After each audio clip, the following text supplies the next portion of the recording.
Vamos ter um período de oração, irmãos?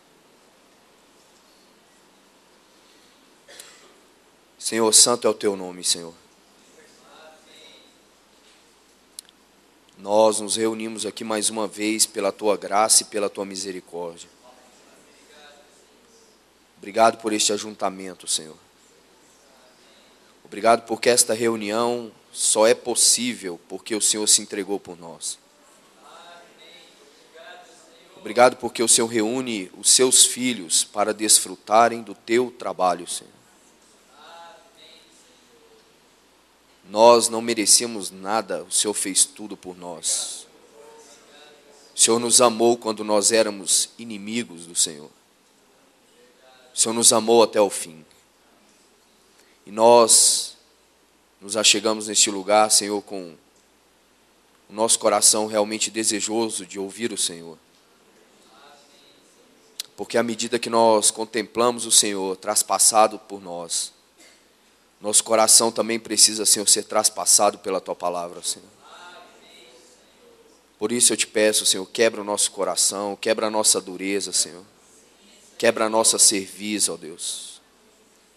Nos ajuda, ó Espírito Santo, a realmente entrarmos nessa esfera do amor, da misericórdia do Senhor, da bondade do Senhor, e nos ajuda a ser grato àquilo que o Senhor tem feito por nós.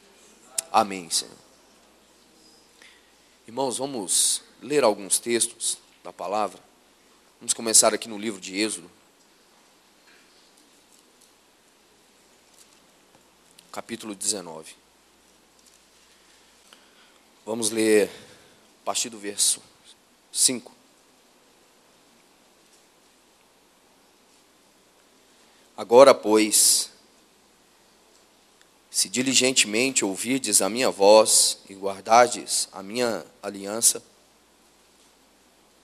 então sereis a minha propriedade peculiar dentre todos os povos, porque a terra é minha.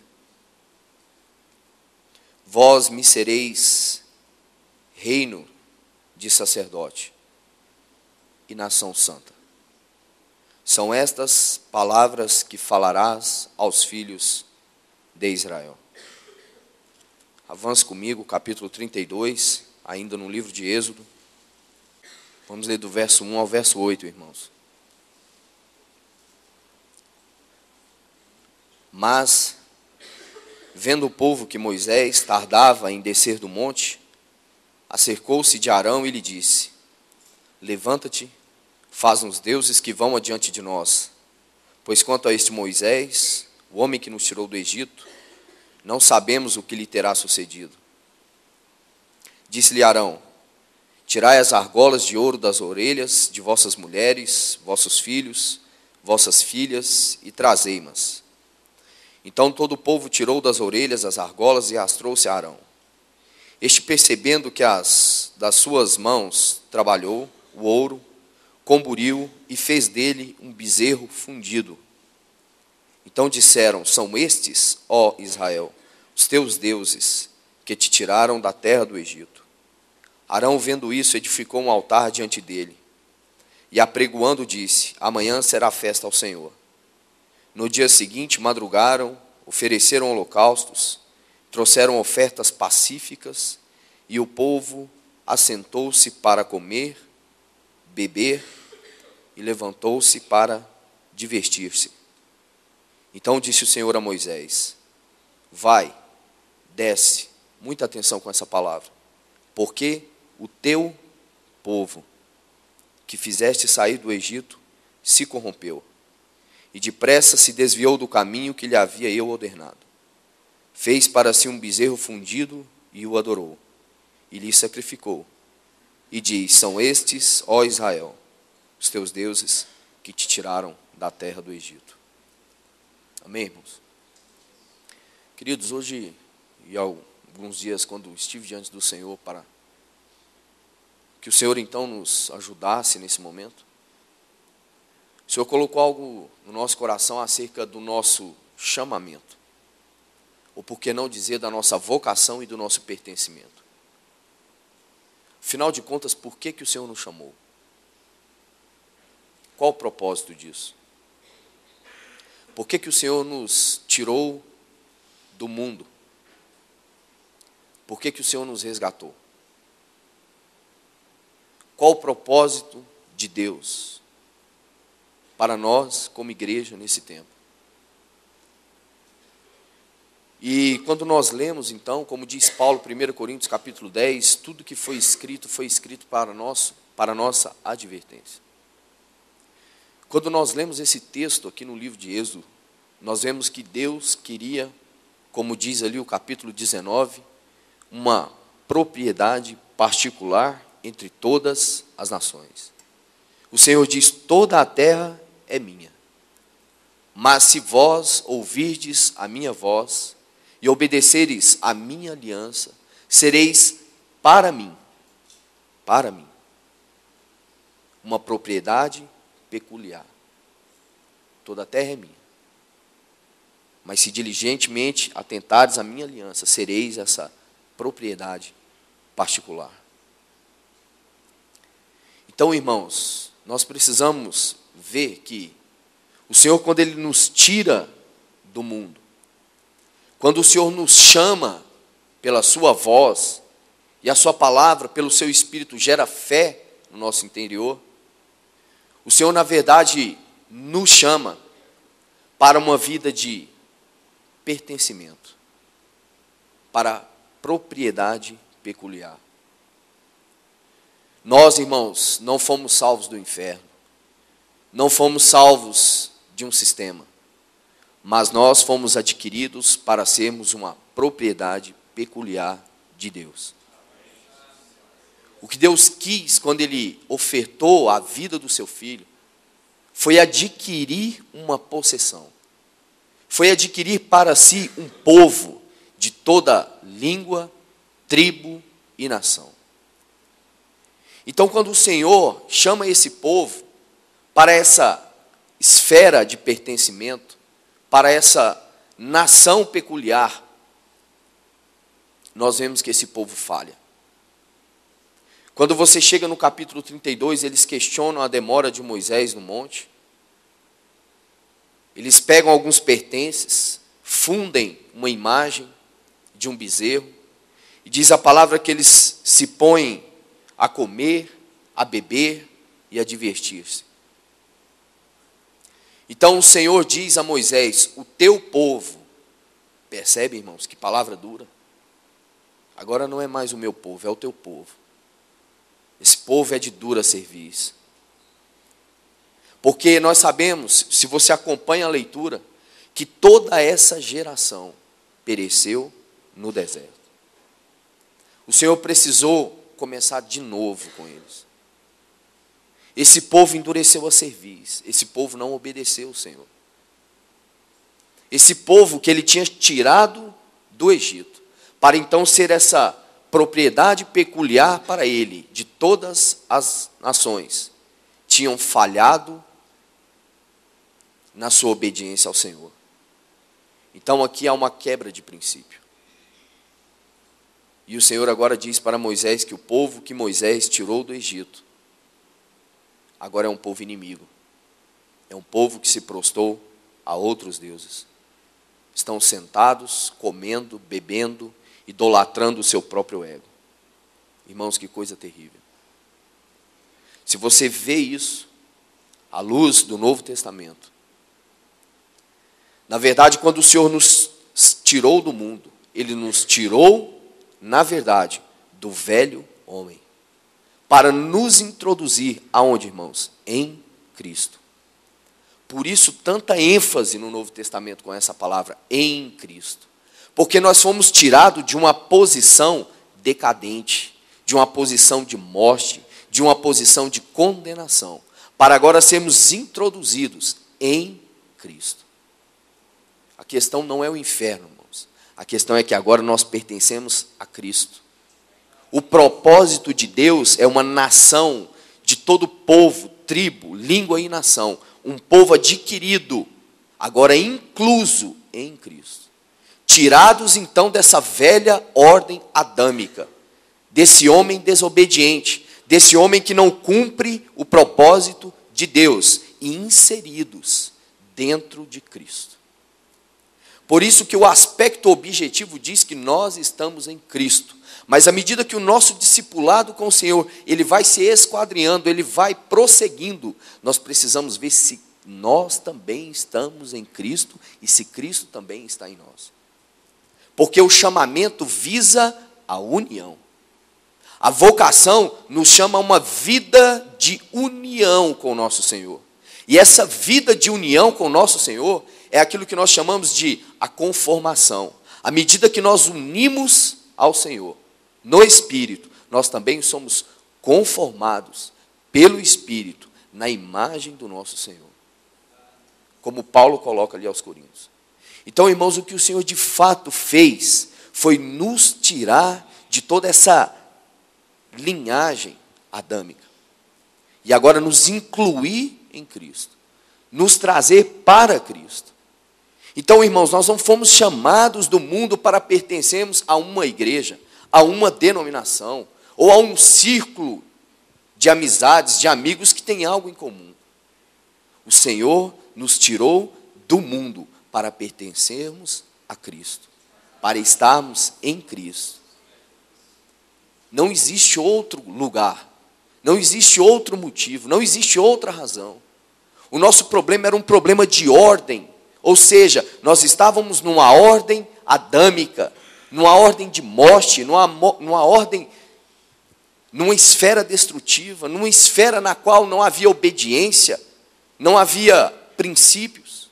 E o Senhor nos introduz em Cristo pelo seu Espírito, porque o seu Filho é esse homem perfeito, é esse homem inclusivo que obedece à vontade do Pai, que cumpre o propósito do Pai.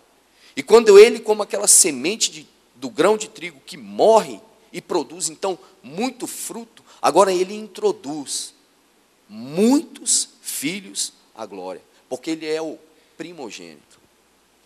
Antes de morrer ele era o unigênito, mas depois que ele morre, agora ele é o primogênito. Ele é o mais velho entre muitos irmãos. Agora, irmãos, nós estamos nessa posição em Cristo.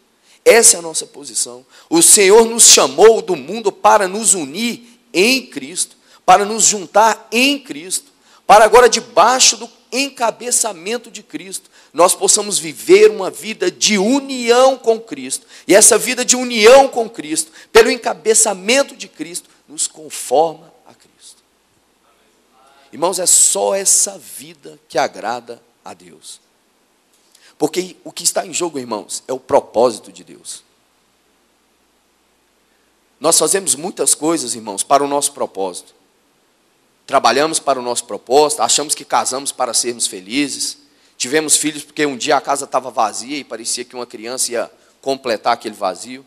Irmãos, nós nos casamos para o bem do propósito de Deus. Temos filhos para o bem do propósito de Deus. Vivemos a vida da igreja para o bem do propósito de Deus. Nos reunimos para partir o pão por causa do propósito de Deus. O propósito de Deus governa tudo e todos. Nada foge ao propósito dele. O Senhor, ele não está de braços cruzados, irmãos, em nenhuma situação. Nós estamos aqui hoje porque Deus tinha algo ao nosso respeito. Nos tirar dessa esfera de escravidão e nos introduzir então na vida de Cristo Jesus. E o que esse povo, irmãos, nesse exato momento, deixou de compreender foi essa obediência devida ao nosso Senhor. Diz a palavra que eles se puseram a sentar, a comer, a beber e a se divertir. Ora, irmãos, poucos dias nós estivemos compartilhando uma palavra sobre os deleites da vida, as demais ambições, ali no contexto da palavra do semeador. O que é isso, senão idolatria, irmãos? Qual o problema que tem isso, irmãos? Comermos, bebermos, nos divertirmos? O problema é que isso pode ser um grande Deus no nosso interior. Às vezes nós achamos que é vantagem a gente não adorar uma imagem constituída, mas adoramos a nossa imagem, né, irmãos? Cultuamos a nossa imagem, fazemos os desejos da nossa imagem, procuramos andar nessa linha. Mas o que o Senhor quer, irmãos, é justamente isso, é que nós agora possamos andar na ordem do Espírito, naquilo que o Espírito fez e está fazendo em nós através daquilo que Cristo realizou na cruz do Calvário. Ou seja, irmãos, é que agora nós pertencemos a Cristo. E agora nós precisamos nos unir a Cristo, para que então nós sejamos conformados a Cristo. Irmãos, do ponto de vista cristão não existe nada além disso. Porque se Cristo é formado em nós, se o Espírito pela palavra nos tem gerado a imagem de Cristo em nós, o propósito de Deus tem sido conquistado em nós. Porque sabe o que Ele quer? O Filho dele formado em nós. Esse é o bem do propósito. Segundo Romanos, capítulo 8, versículo 29. Fomos chamados para o bem do propósito. Mas qual propósito, irmão? O nosso propósito? O meu propósito? O seu propósito? Não, o propósito de Deus. Qual é o propósito de Deus? Uma família com muitos filhos, conformados à imagem do seu Filho. Se o Espírito, irmãos, age e conquista isso em nós, o propósito de Deus está caminhando. Irmãos, e quantas vezes nós precisamos sentar, glorificar o Senhor, dizer o quanto o Senhor tem feito, irmãos, porque Ele tem nos dado essa oportunidade de testificar na comunhão da vida da igreja, até mesmo nas lutas, nas adversidades, o quanto de Cristo tem sido formado na sua igreja nesse tempo. Eu percebo que muitas das vezes nós ficamos com o aspecto negativo da coisa. Mas, irmãos, peço ao Senhor ajuda. Peço ao Senhor para que te mostre o que o Espírito tem feito nesses dias, irmãos. Comece a pedir ao Senhor espírito de sabedoria e de revelação, para ver o quanto Ele tem fortalecido, o quanto Ele tem levantado pessoas, o quanto Ele tem trabalhado o caráter de pessoas, o quanto Ele tem conquistado para Ele mesmo pessoas, com esse desejo de pertencimento. Senhor, nós pertencemos a Ti mesmo, com esse desejo de união com o Senhor, com esse desejo de conformação. Ou tem alguém aqui que está conformado, irmão? É por isso que nós estamos realmente inconformados, porque nós precisamos de conformação. Precisamos de Cristo formado em nós. Processo dolorido, lento, demorado, mas é isso, irmãos. Essa é a única saída que temos. Cristo em nós, ou Cristo em vós, a esperança da glória. Amém, irmãos? Eu queria ler com os irmãos, João, ainda falando um pouco dessa questão de pertencimento, capítulo 10, irmãos, por favor. Se estamos falando de união com Cristo, creio que esse livro da Bíblia é um dos que pode nos ajudar e muito. Vamos ler verso 7, irmãos. Jesus, pois, lhes afirmou de novo: em verdade vos digo, eu sou a porta das ovelhas. Versículo 9. Eu sou a porta. Versículo 11. Eu sou o bom pastor. O bom pastor dá a vida pelas ovelhas. Versículo 15. Assim como o Pai me conhece a mim e eu conheço o Pai, eu dou a minha vida pelas ovelhas. Versículo 27. As minhas ovelhas ouvem a minha voz, eu as conheço e elas me seguem. Eu lhes dou a vida eterna. Jamais perecerão. E ninguém, irmãos, que palavra, ninguém as arrebatará da minha mão. Aquilo que meu Pai me deu, o que Jesus está dizendo, irmãos, que meu Pai me deu, ora, são essas ovelhas, irmãos. Aquilo que meu Pai me deu é maior que tudo. Pensa um pouco sobre isso, irmão. Vamos deixar as 100 ovelhas e vamos pensar lá naquela ovelhinha que fugiu do aprisco.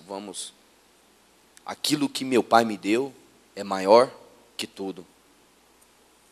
O Senhor diz que mais vale para Ele uma alma do que o mundo inteiro.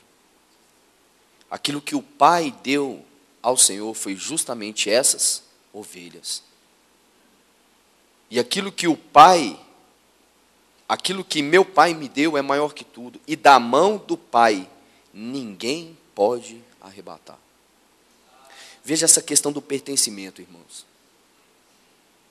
O quanto Satanás joga e lança setas. Às vezes a nossa consciência nos acusa. as circunstâncias. Achamos que por um momento ou por outro o Senhor desistiu de nós. Mas quando você lê esse texto, irmãos, o próprio Senhor dizer isso: aquilo que meu Pai me deu é maior que tudo. Aquilo que meu Pai me deu, ninguém arrebatará das minhas mãos. Irmãos, o quanto nós precisamos descansar nessas palavras do Senhor. O quanto nós precisamos aquietar o nosso coração. Pedir ao Senhor que arranque toda a ansiedade do nosso coração. Toda inquietação. Tudo aquilo que provoca inquietações, dúvidas no nosso interior. Nós somos as ovelhas que o Pai então deu ao bom pastor. Mas Ele só poderia dar as ovelhas ao bom pastor se o bom pastor desse a vida para as ovelhas. E foi isso que Ele fez, irmãos. O Novo Testamento narra uma história de um homem coxo. E ele foi conduzido por outros 4 homens à presença do Senhor. Diz que o Senhor estava num determinado lugar e era impossível que ele chegasse. Diz que nem mesmo na porta era possível colocar aquele homem. Então eles tiveram uma ideia. Eles subiram ao telhado. Diz que eles tiraram uma parte daquele telhado e introduziram aquele homem diante do Senhor. E nas narrativas diz que o Senhor se dirigiu àquele homem e disse: filho, tem de bom ânimo, estão perdoados os teus pecados. E alguns escribas e fariseus começaram a questionar as palavras do Senhor. Ele está blasfemando, porque quem pode perdoar os pecados senão Deus? E o Senhor então diz para eles: por que vocês estão arrazoando isso aí? Qual é mais fácil dizer para este homem: levanta-te e anda, ou estão perdoados os teus pecados?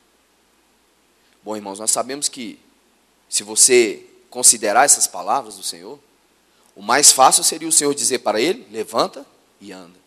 Porque para ele dizer: estão perdoados os seus pecados, irmãos, ele teria que estar inserido em Cristo. O Senhor tinha que dar a sua vida, irmãos. Mas o Senhor já havia dito a ele: estão perdoados os teus pecados. O problema dele, irmãos, não é que ele era coxo. O problema dele é que ele não tinha o Senhor. Ele não tinha sido salvo ainda, ele não conhecia o Senhor. E o Senhor, então, para demonstrar que ele tinha poder, toda a autoridade me foi dada no céu e na terra, o que ele disse para aquele homem, irmãos? Levanta, toma o teu leito e anda. Porque aquele que foi perdoado é livre, irmãos. Aquele que foi perdoado é livre. Então, irmãos, quando o Senhor, Ele, como o bom pastor, dá a vida pelas ovelhas, essas ovelhas é algo que o Pai dá, então, ao seu filho. Irmãos, isso é uma questão de pertencimento. Nada e nem ninguém pode arrebatar essas ovelhas da mão do bom pastor. Ele é o bom pastor que dá a vida pelas ovelhas. Irmãos, quanto nós precisamos crescer nessa questão do pertencimento. Porque eu penso que o inimigo, irmãos, ele é astuto demais. Ele chega a colocar dúvida no nosso coração. E nós nos afastamos da palavra e nos apegamos à nossa consciência, ou à circunstância, ou até mesmo às mentiras de Satanás nesse propósito. Então vacilamos. Mas, irmãos, que o Senhor nessa noite possa nos ajudar com essa questão do pertencimento. Somos dele, irmãos. Ele nos comprou com seu sangue. Nada e nem ninguém vai mudar isso, irmãos. Isso tem um valor eterno. Ainda que o inferno, ainda que os exércitos deste mundo se levantem contra isso, nada eles poderão fazer. Amém, irmãos? Eu queria ler com os irmãos também, 1 Pedro, também um texto conhecido dos irmãos. Pedro falando dessa questão do pertencimento, temos como pano de fundo aí o livro de Êxodo, capítulo 2, versículo 9.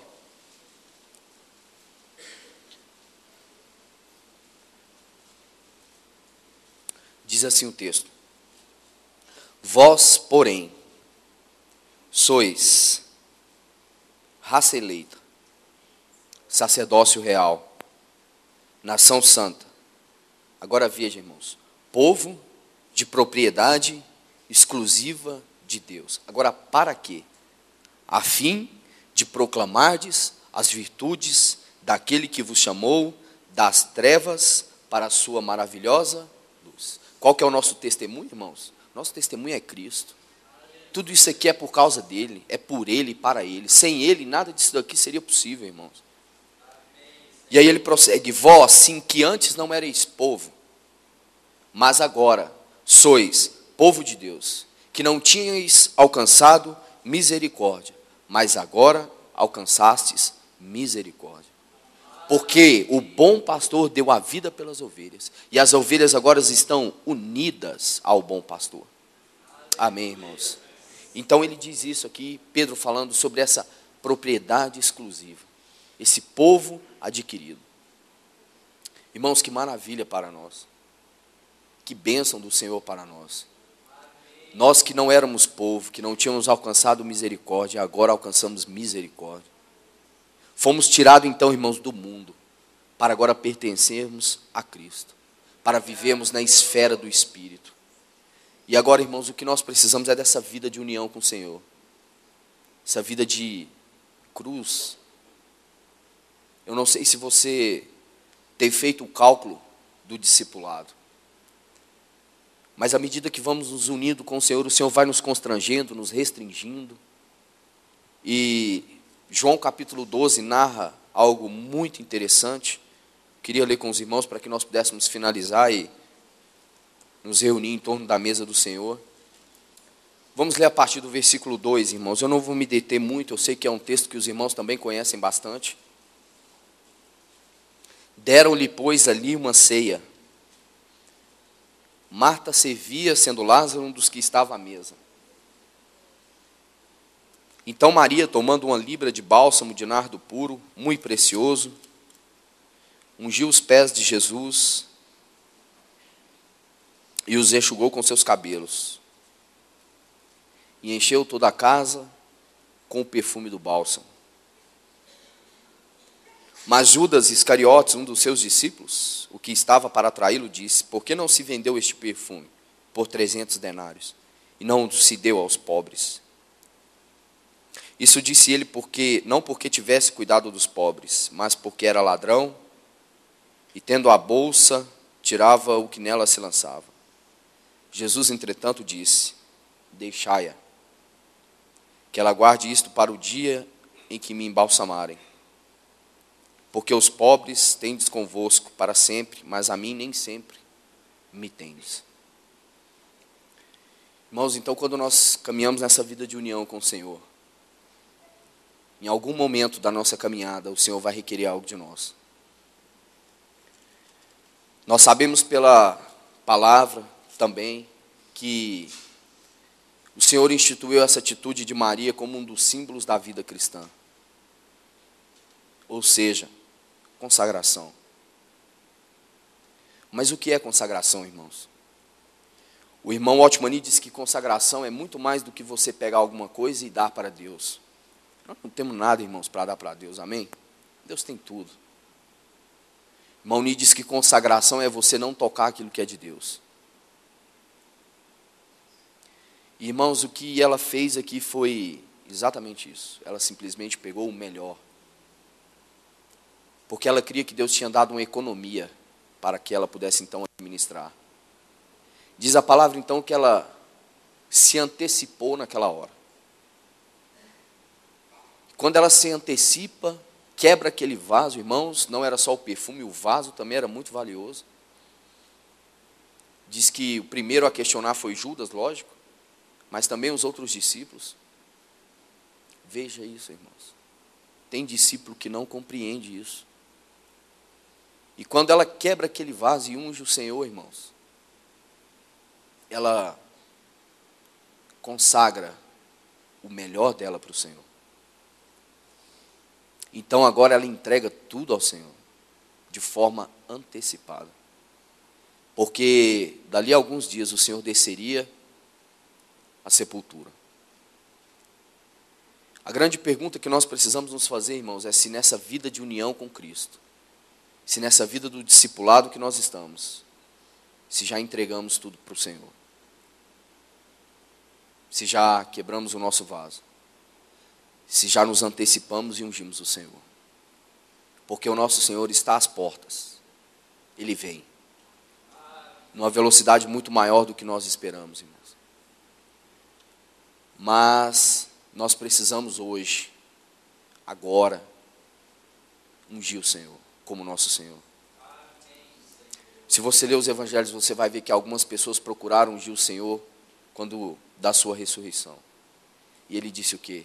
Não me detenhas. Subo para o meu Pai e vosso Pai, meu Deus e vosso Deus. Talvez muitos discípulos estão deixando para ungir o Senhor como Senhor quando Ele voltar. E aí vai ser tarde, irmãos. Então, irmãos, que nós possamos, pelo Espírito, entender que a nossa vida de união com Cristo requer de nós alguma coisa. Aquele discípulo que se propõe a seguir o Senhor é comparado a alguém que deve fazer o cálculo quando se lança a uma construção.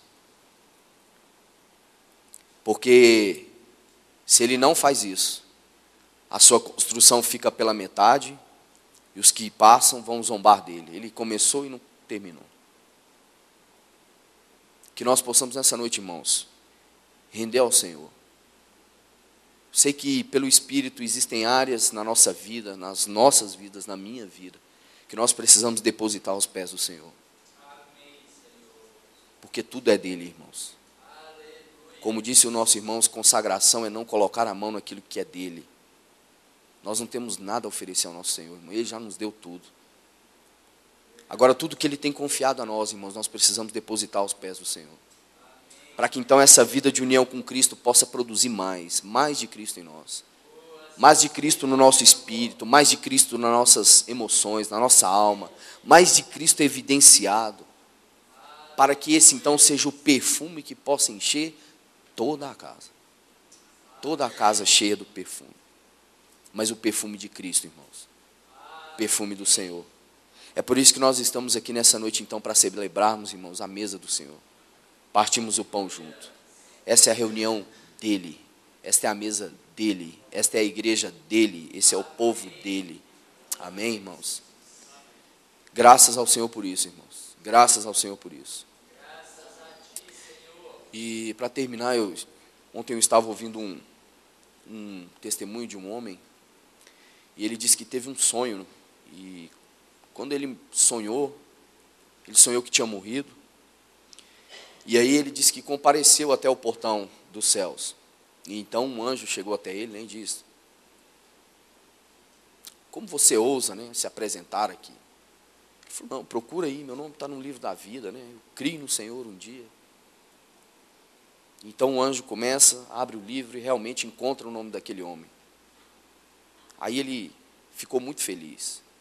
Mas aí um outro anjo tomou a palavra. E falou assim: eu preciso ler algumas coisas a seu respeito, porque aqui está escrito todos os seus dias. Então se começou a mostrar para ele todo aquele caminho que ele foi trilhando, seus pecados, as suas dificuldades. E ele foi entrando em desespero e agonia. Por um momento ele achou que estava no lugar errado, né? E o anjo falou para ele assim: mas espere um minuto, eu preciso terminar a última linha. Quando aquele anjo então terminou a penúltima linha, na última linha estava escrito, diz ele com letras vermelhas, ele pôde ver: perdoados estão os teus pecados. Então ele disse que quando o anjo terminou de ler aquelas linhas para ele, os portões se abriram. Irmãos, é isso mesmo que o inimigo faz. Você, como você ousa? Mas como diz o escritor aos Hebreus, é pelo sangue. Pelo sangue do Senhor. Esse sangue que nos abriu um novo e vivo caminho. Temos acesso livre e direto à presença do nosso Deus. Amém, irmãos?